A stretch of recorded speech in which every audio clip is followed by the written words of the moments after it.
Okay, this is my third attempt to start this stream. If it doesn't work now, I think I'm giving up for today. Let me check it's working. So I will start talking, but then I'll check if it's working. So the plan for today, yeah, it does. All right, so let me mute myself.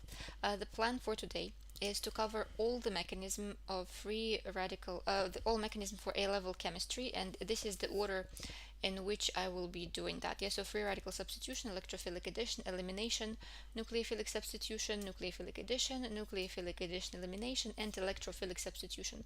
This is based on AQA chemistry, A level, but obviously the mechanisms would be the same, but just double check your syllabus to know whether you need all the mechanisms, maybe some you would not need. Especially, I don't know when you'll be watching this, maybe the syllabus would change by the time you watch this video, so just double check that you need all of them. Let's start because I spent so much time trying to adjust this stream. I hope everything is working still. Yes, it does. Okay, so let's start with free radical substitution. So free radical substitution, for the mechanisms, the easiest way to memorize them is by classes reacting. So free radical substitution is characteristic for alkanes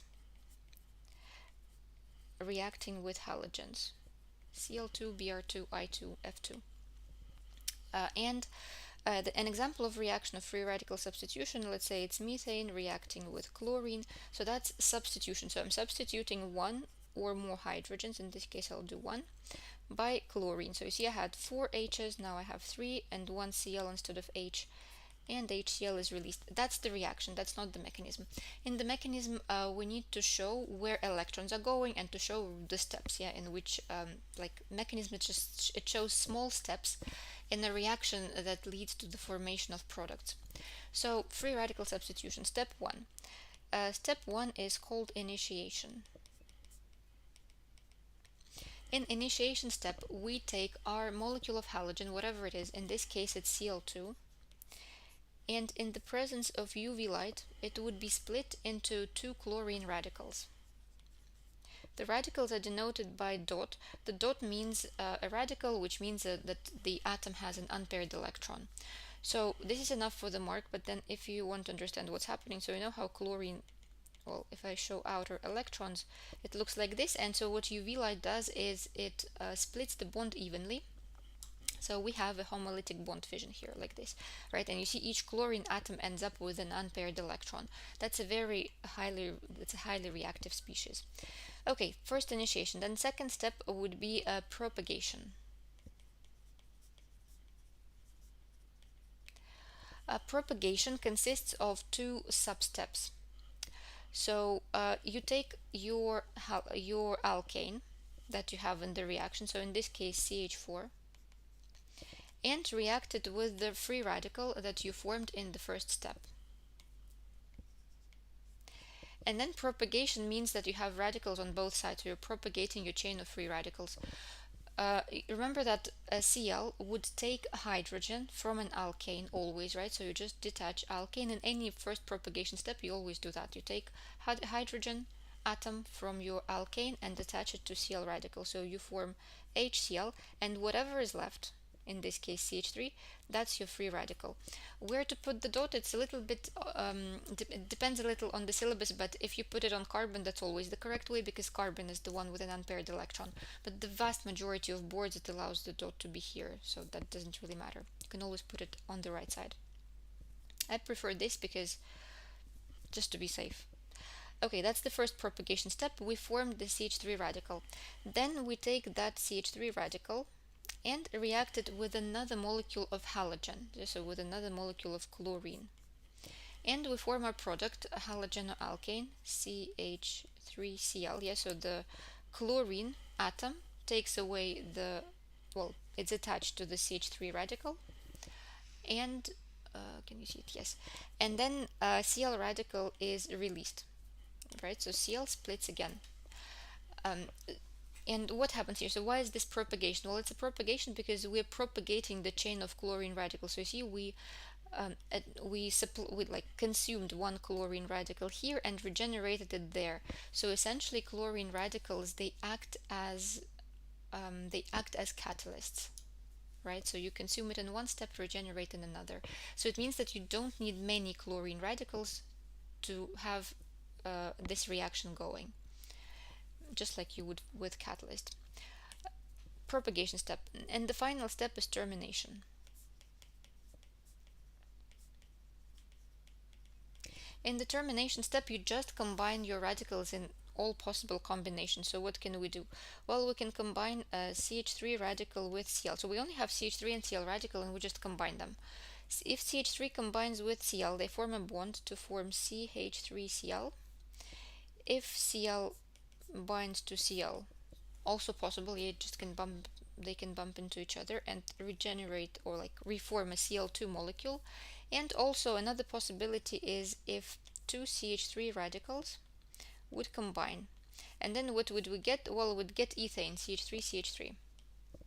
This is a very unexpected product if you think about it. Yeah, if you think about our reactants, we're reacting methane with chlorine, and all of a sudden one of our side products is ethane. That's the proof that the reaction is happening through free radical mechanism, because otherwise you would not get this product. So this is the proof of the free radical substitution mechanism for alkanes.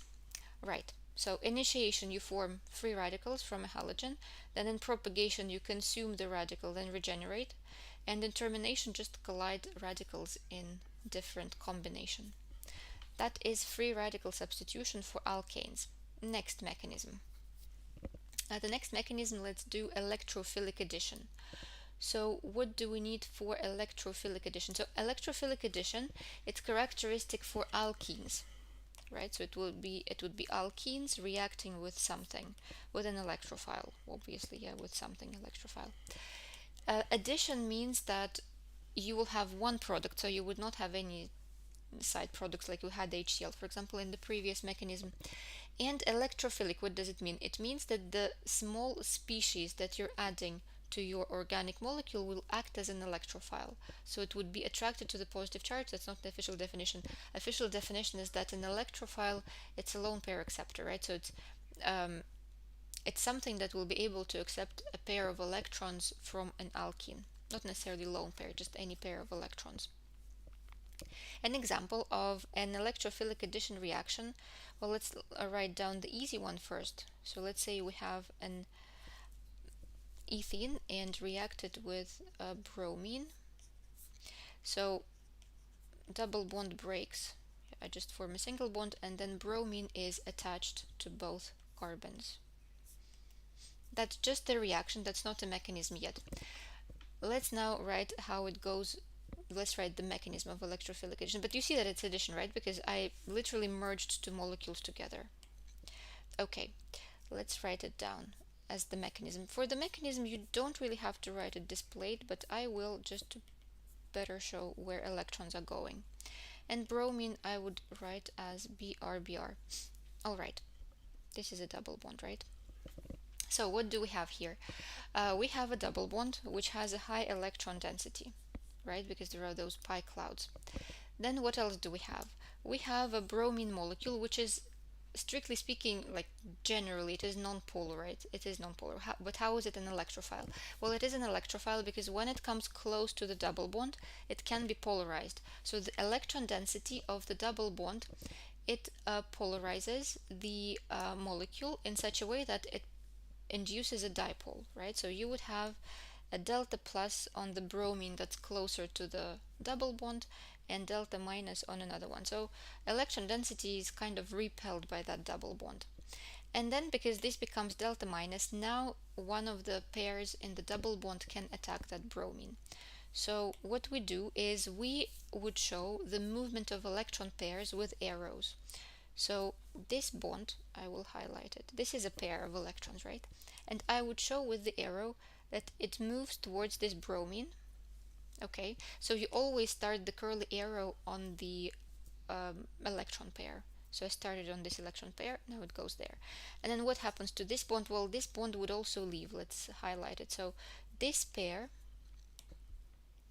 would go there and leave. So what happens then? I have HC. Then this pair, the blue one, is attaching bromine. This carbon, it's like now with 3 bonds because it's lost this pair, right? So since it's lost its pair, it's the plus because it's missing a bond essentially. This is a plus, and Br minus is released. This Br minus, it comes from this bromine. You see now this pair is here, right? And then this species that is formed, it's called the carbocation. Well, guess why? Because there is a carbon with the plus, right? That's a carbocation. And then the final stage would be that this green pair would move back to the C with the plus. BrCH So that's your final product. And this is where the pairs are. So that's an easy one because we know, like, it doesn't really matter which way you attach bromines. You could attach this bromine to the first carbon or this bromine to the second carbon, you get the same product. Now let's look at the more complicated case when it does matter where you're attaching the hydrogens and bromines. So let's take an unsymmetrical alkene and an unsymmetrical, well, HBr, for example, is something unsymmetrical that we're adding. So let's write the mechanism for this reaction. Let's take propene and attach HBr. So from this reaction you can get two products because you can attach H to the first carbon and Br to the second carbon. That what would we get? We'd get CH3, CHBr, CH3. That's 2-bromo propane. And also another possibility would be if you attach bromine to the first one, hydrogen to the second one. Yeah, that's another product. That's 1-bromo propane. And usually in the questions that would be probably a 6 marker, they would ask you to explain. Yeah, they would ask you to explain which is the major product, which is the minor. And you cannot explain it with Markovnikov's rule or anything. You have to explain it using the mechanism. So let's do that. So let's write the mechanism. It's also electrophilic addition. And I would just show why these two products are formed. So the carbons at the double bond I would draw as displayed just to see all the bonds. And HBr goes like this. Okay, but same thing happens. The difference to the previous BR-BR addition is that HBr molecule, it is polar, right? So there is delta plus on hydrogen, delta minus on bromine because bromine is more electronegative. And we take our double bond. The double bond attacks this H plus, and then this bond, this pair, it leaves with Br. Same thing as we did before, right? And okay, and now I would have two possibilities of how this would go. So the first possibility is that hydrogen would attach to the first carbon. Well, let's write that down. CH3. So okay, so I attach H to this one, and then there is a plus on this second carbon. Well, and Br minus, it leaves, so now this green pair of electrons that used to be a bonding pair, now it's a lone pair. That's the first possibility. The second possibility is that I would attach hydrogen to the second carbon, and then it would go like this, CH3. So now I'm attaching H here. So you see this bond is now here. This, well, not bond, but like electron pair is now here. And then I would have a plus on the first carbon. And again, Br minus is leaving just like before with its green pair. Yeah, the green pair becomes a lone pair.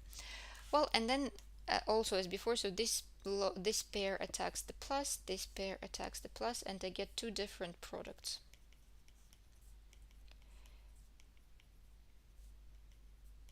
Br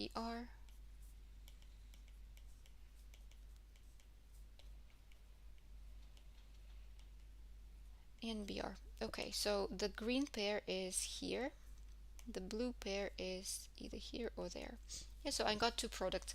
And now to understand which product is the major, what we need to do is we need to look at the stability Oh, I have to close my marking. So we need to look at the stability of carbocation. So we are comparing these two carbocations. So if a carbocation is stable, what does it mean? It means that its energy is lower, so it's most likely to be formed. So the stability of the secondary carbocation, you see it's secondary because the C with plus, it's attached to two other carbons. So that's the secondary one. So the secondary carbocation is more stable than the primary one, right? And it means that it is more likely to be formed than the primary one. So it means that this is the major product and this is the minor product. The reason why this is more stable is because the carbocations are stabilized by the positive inductive effect of two CH3 groups. So if you have an organic molecule with the plus or minus with a big charge somewhere, it's not stable. So if you have groups that reduce that charge, that makes a molecule more stable. CH3 groups, they have a positive inductive effect, which means that they push electron density away from themselves, so they would decrease this plus. So in this carbocation, there are two alkyl groups that decrease the plus. In this one, there is only one, right? Only ethyl.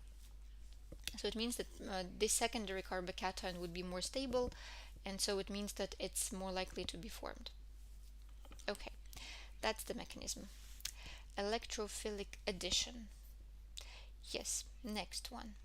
Yes, by the way, there is also electrophilic addition of alkenes with sulfuric acid. So when you add water, I will not go over that one, but for AQA you might need it. But exactly, essentially, it's the same as what we just did, but it's catalyzed, like it's attaching H plus before it's attaching water. You can have a look if you have questions. I will answer those questions. Next, let's do elimination. So for elimination, we can do elimination of halogenoalkanes with ethanolic OH minus. So if you have a halogenoalkane with OH minus in ethanol, you would form an alkene. Well, alkene Br minus and water, right? So halogen minus and water, and also you could do the same for alcohol. So if you have an alcohol, you can eliminate water in the presence of concentrated sulfuric acid or phosphoric acid, and you would form an alkene and H2O. Okay, let's do maybe one of those, right? Maybe not both. Let's do one or maybe both. Let's see how much time it takes. Well, let's do the first one. It's when you start with a halogenoalkane and you want to form an alkene. So let's do this.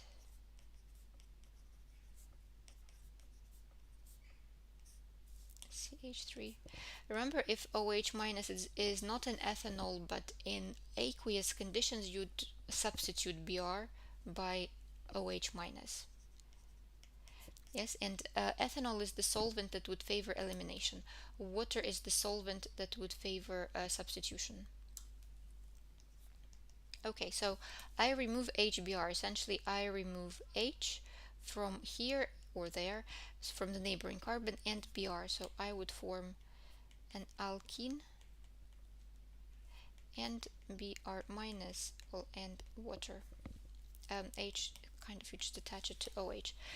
That's just the reaction. Let's write the mechanism for it. Okay. I'll rewrite it so that I see CBr bond and OH minus. So OH minus, what does it do? OH minus has, and actually this one I will also redraw so that I can show how the double, maybe that one. Yeah, I just want to show how the double bond is formed, so I will draw it this way. Okay. So OH minus group, what does it have? Well, it has a lone pair, right? And this lone pair can attack the H here, yeah, on this carbon. So there are a lot of arrows in this one. Again, with arrows, we're showing the movement of electron pairs. So what will happen is that Br minus would leave, right? So I know that Br minus is leaving, so I'm removing this bond. Okay, so this pair goes away with Br. Now this bond would go here to form a double bond, and then this would pick up the hydrogen. Okay, let's color code it. Yeah, let's color code. So if this is, let's say this is blue, let's say this is green, and let's say this is orange. So when I do these electron movements, what happens? So CH, CH, then CH, CH3. Okay, so I have this bond moving here. So there it is, the orange one. So see, it formed a double bond. Now Br minus has left with its lone pair. Yeah, so the green pair is now a lone pair on bromide, and H connects to OH. H plus connects to OH minus, so you essentially form HOH, and there's your blue pair of electrons. Yeah, you can think about it this way. Okay, that's elimination. Right, I think I will skip because it takes, yeah, it's 20 minutes already, so I will skip the elimination of alcohols to form alkenes. Again, the idea is exactly the same, except for there is H plus that would protonate the OH minus group. You can check it out. If you need help, you can ask me, but for most syllabi you don't need that. Yeah, so I think you only need it for AQA. You can double check your board, but in majority of cases this is enough. Next mechanism that we had, nucleophilic substitution. Okay, so nucleophilic substitution, I will explain it as SN2 mechanism. Sometimes you need to know both SN2 and SN1, especially if you're doing IB, and for some reason watching this video, you definitely have to skip this part because in IB you need both. For A level, most of the time they would accept either SN1 or SN2, so I will not explain the difference again. Double check your specification. So nucleophilic substitution, it's characteristic for halogenoalkanes reacting with a nucleophile. Nucleophile is a lone pair donor or electron pair donor. So something that likes the positive charge. And let's see, so what are we doing here? So let's write down that it's halogenoalkane with something. Yes, CN minus OH minus aqueous. Yeah, NH3, all of these reactions you need to know, and you would form different products there. Well, let's write an example maybe with CN minus. So let's say you have CH3CH2Cl, and reacting with it with CN minus, you have a substitution happening, so you would form CH3CH2CN, and Cl minus would be released. Okay, let me double check my stream if it's working. Yeah, looks like it does. Okay, fine. Then oh, I lost it. Yeah, okay. So this is the reaction. Now let's write down the mechanism. Again, the reactive site of the molecule I would draw as displayed, just to show better where electrons are going. So in the CCl bond there is a dipole, C is delta plus, Cl delta minus, because there is an electronegativity difference. Then Cn minus, it has a lone pair on carbon, and this lone pair would attack the C, and this pair would leave. If I color code them, so this pair is blue, this pair is green, so I have substitution. So I'm just substituting this, yeah, so there it goes now, and Cl minus is leaving with its lone pair, like that. Okay, so this how I showed it. It's the mechanism where Cn minus attacks kind of at the same time when Cl minus leaves. But it's possible that Cl minus would leave first and you form a carbocation, and then Cn minus attacks. I will not go into that many details yet, but again, double check your syllabus to know if you need that. This is the general mechanism. Now, if we write down this same reaction but with ammonia, yeah, let's see. With ammonia, again, the idea is the same, but it's just there is one thing that would be different because you need to remove H plus. Let's see how that works. So if you have the same halogenoalkane so would it Br or Cl, doesn't matter, Cl, and you reacted with NH3, you would form an amine. Well, and then of course, strictly speaking, if you just think how it goes, so you will detach HCl, but then HCl in the presence of NH3, it would form NH4Cl. So you can say that you need two NH3s and then you'd form NH4Cl. If you write that HCl is formed, I think it's fine. NH4Cl, yeah, I think it's okay. But of course you understand that ammonia in the presence of HCl, it would not just, they would react. That's why if I have two NH3 molecules, I would form NH4Cl as well. Now let's write down the mechanism. So, okay, I will write this as displayed.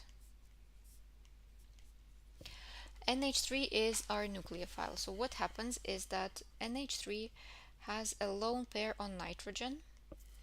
Again, there is this dipole, delta plus, delta minus. Carbon is less electronegative, so it's delta plus. The lone pair attacks the C.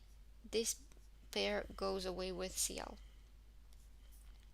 So I get CH3, CHH, and I'm attaching N through this pair. So this is the pair. There it is now. Yeah, so now it becomes the bonding pair. And there are H's. Well, and Cl minus leaves again with this green pair of electrons.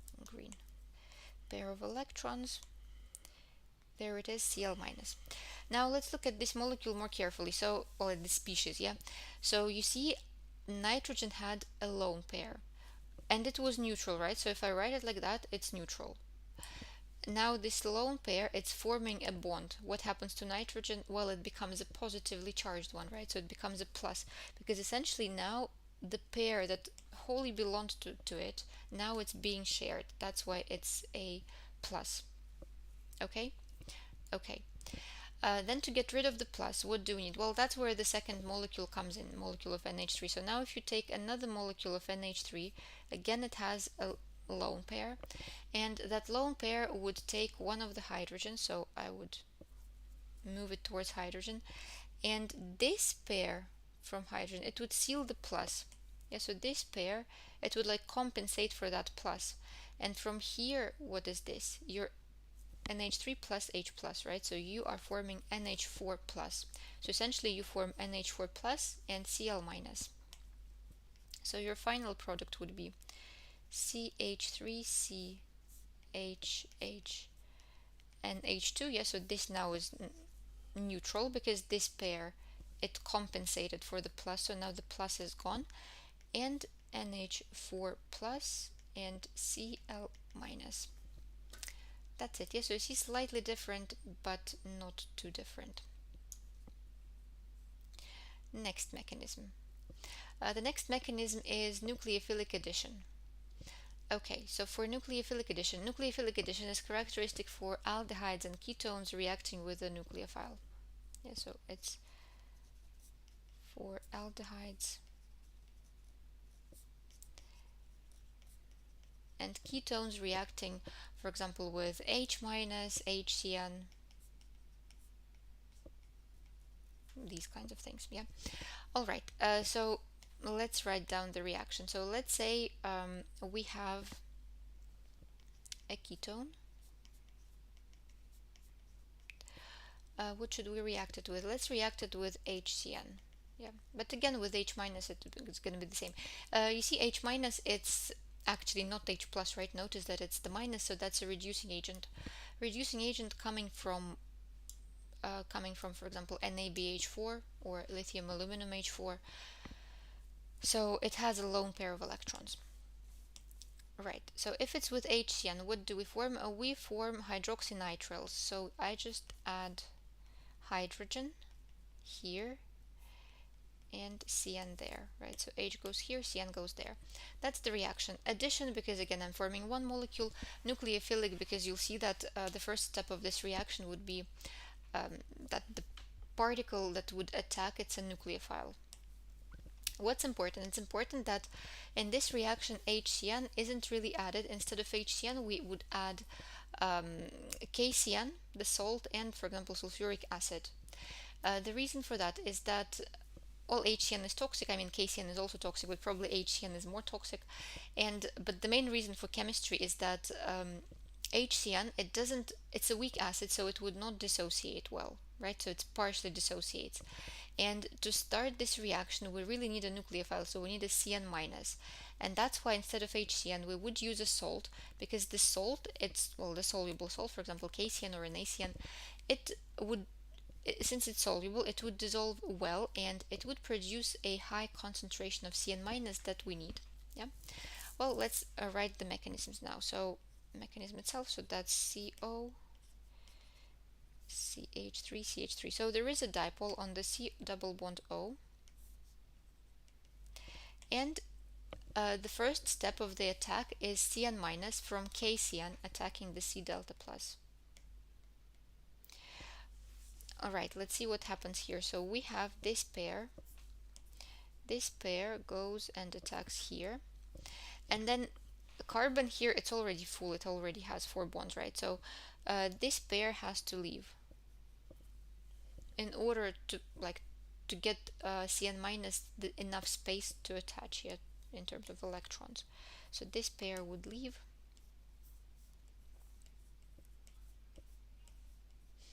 So I form, well, actually, let me write it like this: CH3, CH3, CN. So let's see, this pair, the green one, it's now a lone pair, like an extra lone pair on oxygen. The CN minus, the blue pair, is now here. And oxygen obviously becomes the minus because now it has an extra lone pair. Yeah, extra lone pair, which means that it has to have a minus. That's the first step, and then then we have to take this hydrogen from somewhere. Well, and that hydrogen comes from the acid. Because remember,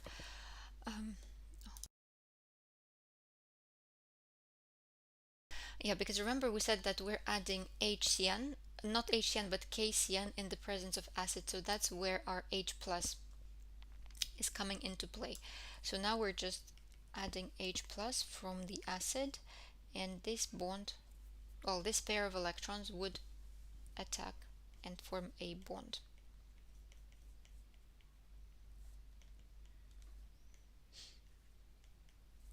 Yeah, and no minus anymore because now this lone pair becomes a bond pair.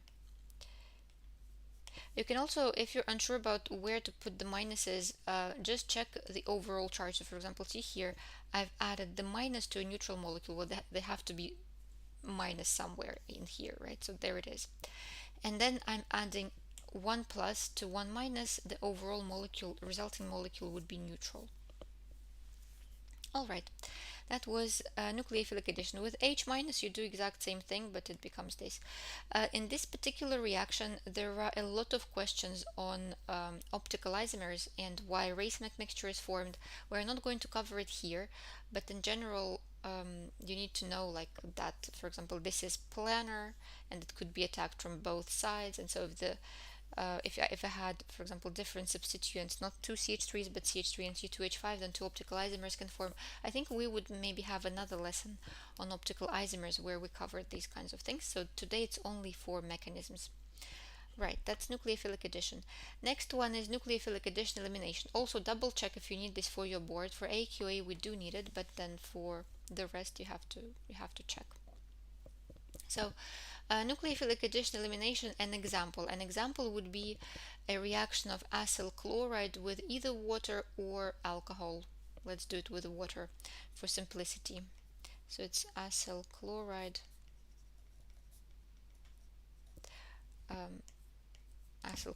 with water or alcohol.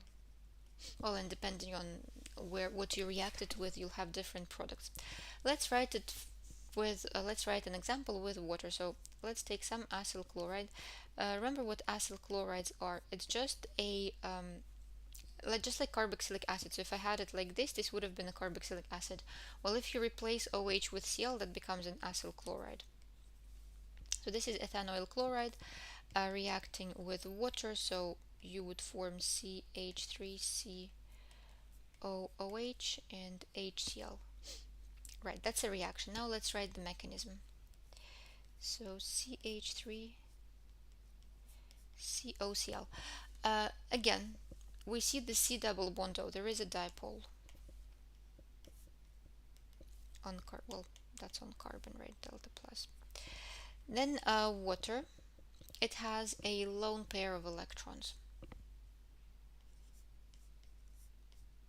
It has two, right? But we just need one for this mechanism. And again, the first step is similar to nucleophilic addition. That's why it's nucleophilic addition-elimination. So this pair goes here. This pair attacks C delta plus.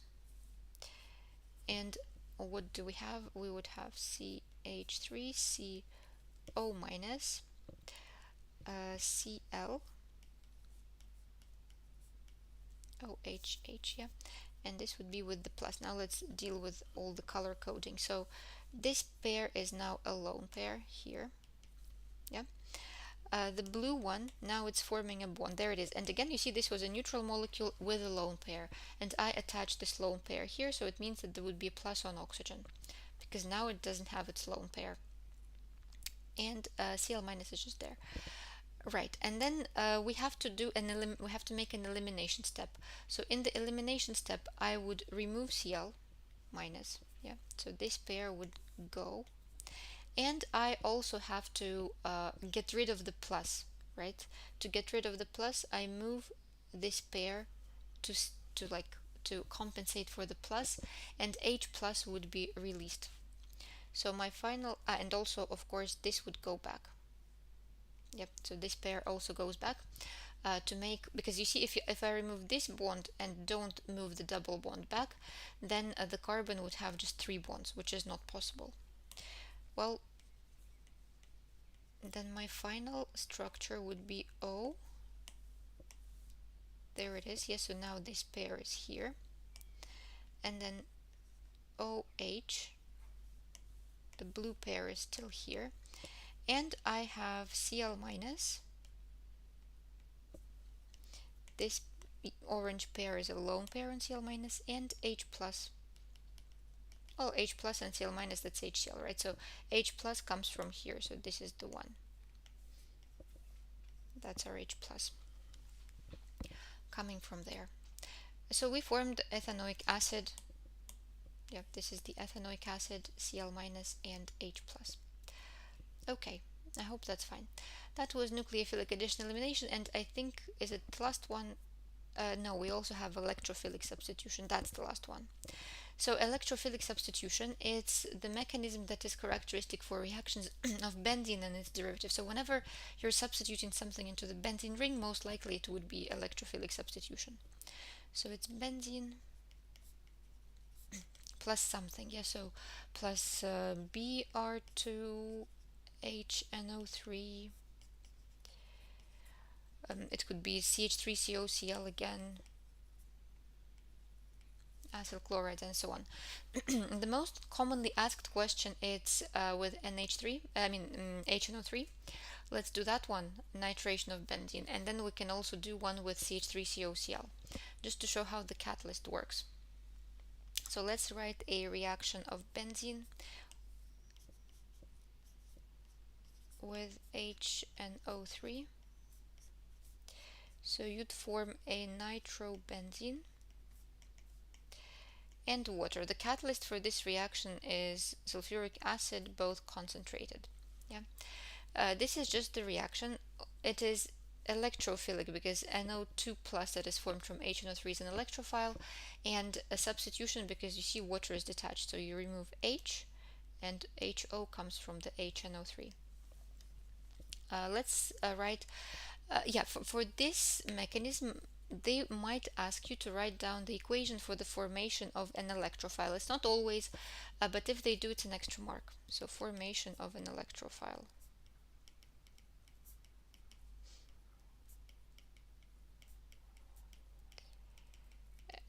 Right, so when electrophile is formed, you're reacting H2SO4 with HNO3.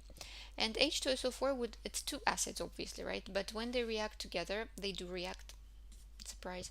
H2SO4 would act as an acid, HNO3 would act as a base. So what I will do is I will transfer the proton from H2SO4 to HNO3. So essentially what happens is that I get HSO4 minus and H2NO3 plus kind of thing. Yeah, but this you don't get marks if you write it like that. It's just how you can memorize it. And then remember that this splits into water and NO2 plus. Yeah, so this I would split into NO2 plus and H2O, and that's your electrophile. This is your electrophile that would be attacking the benzene ring. There are other versions of this reaction. You can memorize either one. Yeah, this is how I memorize it, so I'll share it with you. Now the mechanism itself. So I have the benzene ring, which has high electron density, right? Because remember what the ring is just delocalized electrons, delocalized pi electrons, high electron density.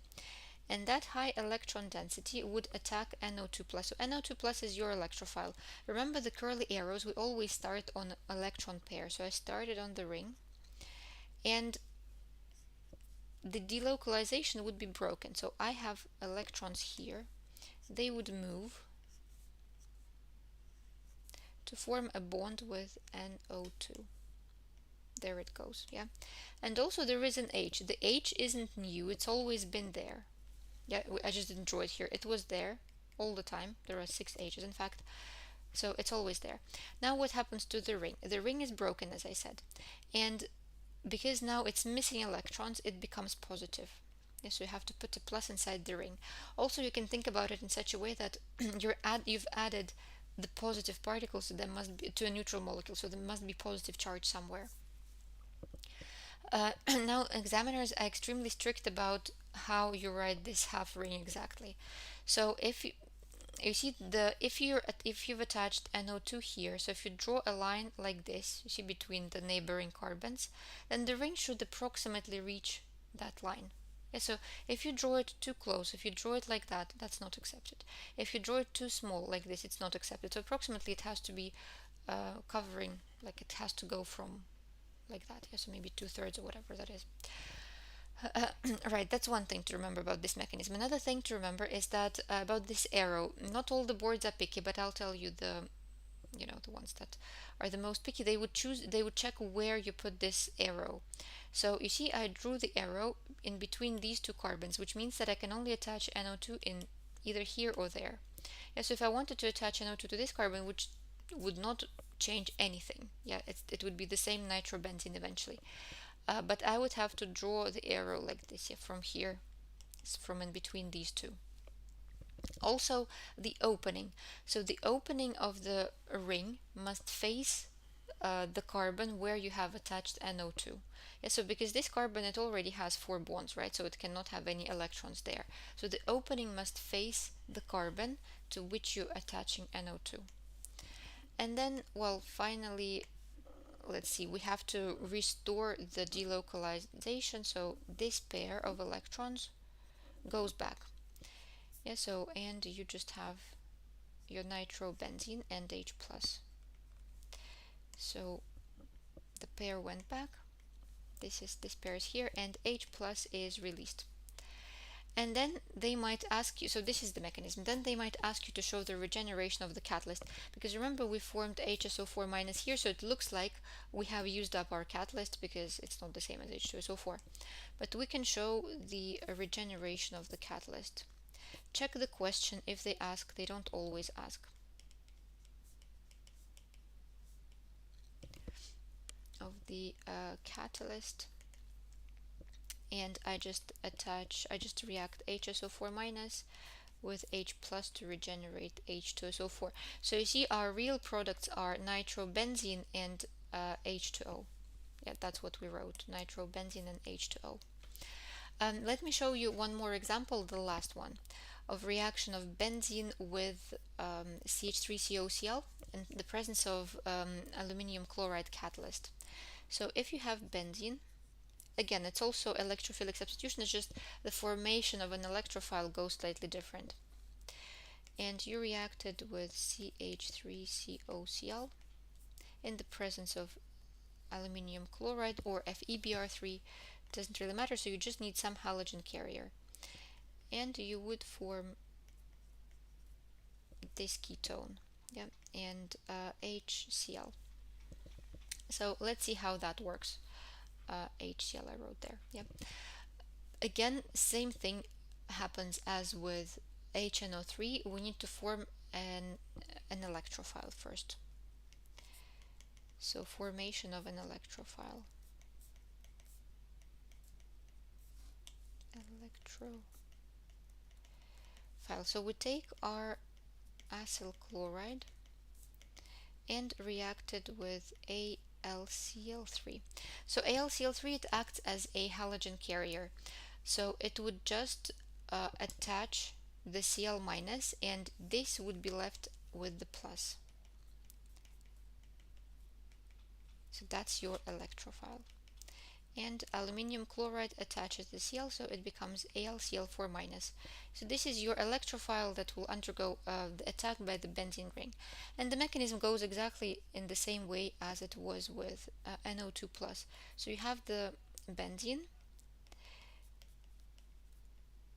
you have your plus here, so the ring attacks the plus, and let's write these electrons. Okay, so these electrons now form the ring opens, yeah, becomes a plus. This is the blue pair, it's now attaching COCH3, and I would draw out the hydrogen, it's always been there again, right? And then this pair goes back to the ring, and H plus is released and the ring is restored, the delocalization is restored. So this pair is now here and H plus is released. Right, again, the mechanism is exactly the same as with NO2 plus. Doesn't really matter what electrophile you have, all the rules are applied in the same way. And then let's write down the regeneration of the catalyst.